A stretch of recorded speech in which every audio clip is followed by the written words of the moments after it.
Mes chers frères et sœurs sénégalais, ce que je m'apprête à vous révéler aujourd'hui va changer fondamentalement la manière dont vous regardez votre pays. Accrochez-vous bien, parce que ce qui s'est passé hier soir, tard dans la nuit à la primature, n'est rien de moins qu'un basculement historique. Ousmane Sonko a signé, de sa propre main, l'ordre de service pour le lancement du plus grand chantier ferroviaire que le Sénégal ait connu depuis l'indépendance. Et ce n'est pas tout. Le plus extraordinaire dans cette affaire, c'est la manière dont ce projet est financé. Mais j'y reviendrai dans quelques instants. Parce que quand vous comprendrez d'où vient l'argent, vous allez réaliser que le Sénégal vient d'entrer dans une ère totalement nouvelle. Alors permettez-moi de vous planter le décor. Hier soir, aux alentours de 21h, un comité interministériel s'est achevé à la primature. Ce n'était pas une réunion ordinaire. Il s'agissait de la validation finale, le dernier verrou avant le déploiement massif des équipes de génie civil sur le tronçon Koungheul-Tambacounda. Pour ceux qui ne mesurent pas l'importance de cette annonce, laissez-moi vous expliquer. L'axe ferroviaire Dakar-Tambacounda,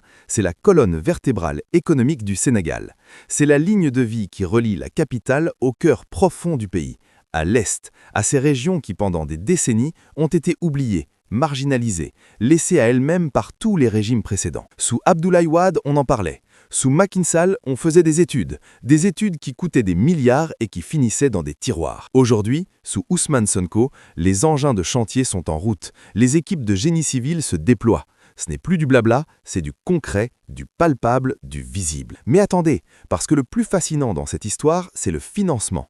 Et c'est là que la vision de Sonko prend toute sa dimension. Sous les anciens régimes, comment finançait-on les grands projets au Sénégal ? On allait emprunter. On tendait la main à l'FMI, à la Banque mondiale, à la Chine, à la France. On signait des contrats truffés de conditionnalités humiliantes. On acceptait des taux d'intérêt qui plombaient les générations futures. On hypothéquait littéralement l'avenir de nos enfants pour construire des routes et des ponts. Et le pire, c'est qu'une bonne partie de cet argent emprunté disparaissait dans les méandres de la corruption. Aujourd'hui, écoutez bien ce chiffre, 60% du financement de la réhabilitation ferroviaire provient du fonds intergénérationnel, alimenté directement par les recettes pétrolières et gazières de 2025. 60%, c'est de l'argent sénégalais, du pétrole sénégalais, du gaz sénégalais, transformé en rails, en traverses, en locomotives, en emplois, en développement. C'est exactement cela, la souveraineté. Ce n'est pas un concept abstrait qu'on agite dans des discours, c'est la capacité concrète d'un pays à financer son propre développement avec ses propres ressources. Et pour ceux qui ne comprennent pas encore ce qu'est le fonds intergénérationnel, laissez-moi vous l'expliquer simplement. C'est une cagnotte nationale. Quand le Sénégal vend son pétrole et son gaz, au lieu de tout dépenser immédiatement ou de laisser l'argile s'évaporer dans des circuits opaques, le gouvernement en place une partie dans ce fonds. Cet argent est ensuite utilisé pour financer des projets structurants sans avoir besoin de demander un seul franc à une banque étrangère. C'est intelligent, c'est responsable, c'est visionnaire. Et c'est exactement ce que Sonko avait promis quand il disait « Djoub, Djoubal, Djoubanti ».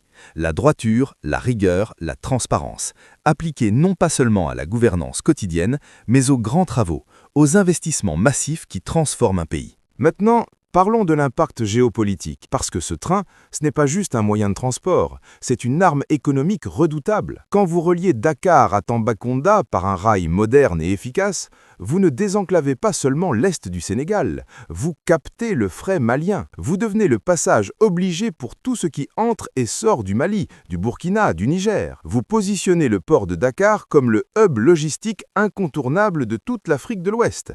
Et cela, mes chers amis, c'est de la diplomatie économique de haut niveau. Le Sénégal n'a pas besoin de faire la guerre pour dominer la sous-région. Il lui suffit de construire les infrastructures qui rendent les voisins dépendants de ses services. C'est la stratégie la plus intelligente, la plus pacifique et la plus rentable qui soit. Et c'est exactement ce que fait le duo Diomaye-Sonko. D'ailleurs, parlons de ce duo, parce que la synergie entre le président Bassirou Diomaye Faye et le Premier ministre Ousmane Sonko est un modèle du genre. Diomaye assure la stabilité institutionnelle, la diplomatie, la représentation internationale. Il est le visage serein du Sénégal nouveau. Et Sonko, lui, c'est le moteur, c'est le manager de la République, celui qui tape du poing sur la table dans les réunions interministérielles, celui qui exige des résultats, des délais, des comptes rendus. Les deux se complètent parfaitement et les résultats sont là pour le prouver. Mais ce n'est pas tout.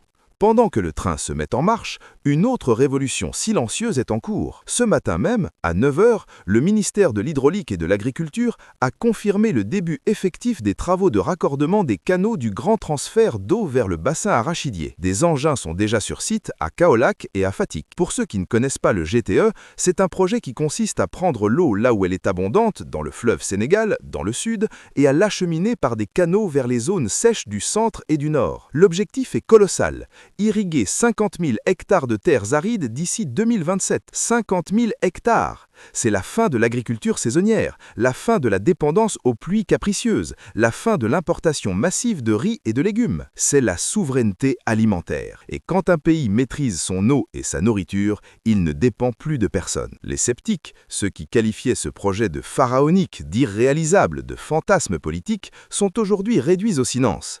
Les engins sont là. Les travaux ont commencé. Ce n'est plus un plan sur papier, c'est une réalité en construction. Et pour les paysans du bassin arachidier, pour les femmes de Kaolack et de Fatick qui se lèvent à l'aube pour chercher de l'eau, pour les jeunes qui quittaient les campagnes faute d'avenir, ce projet change tout. Il change absolument tout. Et comme si cela ne suffisait pas, il y a une troisième révolution en cours. Le ministère de la Communication et de l'Économie numérique a confirmé ce matin que 85% des centres d'état civil du pays sont désormais interconnectés via la fibre optique nationale. Qu'est-ce que cela signifie concrètement? Cela signifie que là où il fallait attendre 3 jours pour obtenir un extrait de naissance ou un certificat de résidence, il faut désormais 15 minutes. 15 minutes. C'est la digitalisation de l'État au service du citoyen. C'est la fin des files d'attente interminables, la fin des fonctionnaires qui vous font revenir 3 fois parce que le système est en panne, la fin de la corruption au guichet. C'est le Sénégal du 21e siècle qui prend forme sous nos yeux. Et pendant ce temps, que fait l'opposition? Elle est silencieuse. Remarquablement silencieuse, parce qu'elle n'a plus d'arguments. Son refrain habituel, c'était quoi? Le gouvernement s'endette trop, le gouvernement ne sait pas gérer, le gouvernement fait des promesses qu'il ne tient pas. Aujourd'hui, le gouvernement finance ses projets avec l'argent du pétrole sénégalais. Aujourd'hui, les chantiers sont lancés. Aujourd'hui, les résultats sont visibles. Alors que reste-t-il à l'opposition? Des critiques marginales sur les délais. C'est tout ce qu'il trouve à dire. Et franchement, quand votre seul argument c'est de dire « ça prend du temps », c'est que vous avez perdu le débat. Regardez ce qui se passe sur les réseaux sociaux. Les hashtags Sénégal émergent et Focus Sonko sont en tendance sur TikTok et sur Twitter. Les infographies montrant le tracé du chemin de fer sont partagées par millions. Il y a un climat d'espoir, une fierté retrouvée, surtout chez la jeunesse. Parce que les jeunes voient dans ces chantiers des opportunités d'emploi. Ils voient un avenir possible ici, au Sénégal, sans avoir besoin de risquer leur vie sur une pirogue vers l'Europe. Et cela, c'est peut-être le plus grand succès de ce gouvernement. Redonner l'espoir à une génération entière. Et cet après-midi même, une autre annonce majeure est attendue.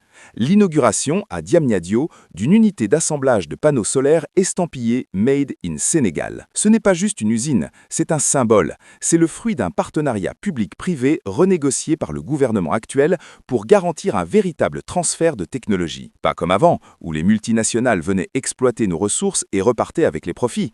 Non. Cette fois, la technologie reste ici, le savoir-faire s'installe ici, et 400 emplois directs sont créés immédiatement. 400 familles sénégalaises qui auront un revenu stable. Et à terme, cela signifie une baisse du coût de l'équipement solaire pour les ménages.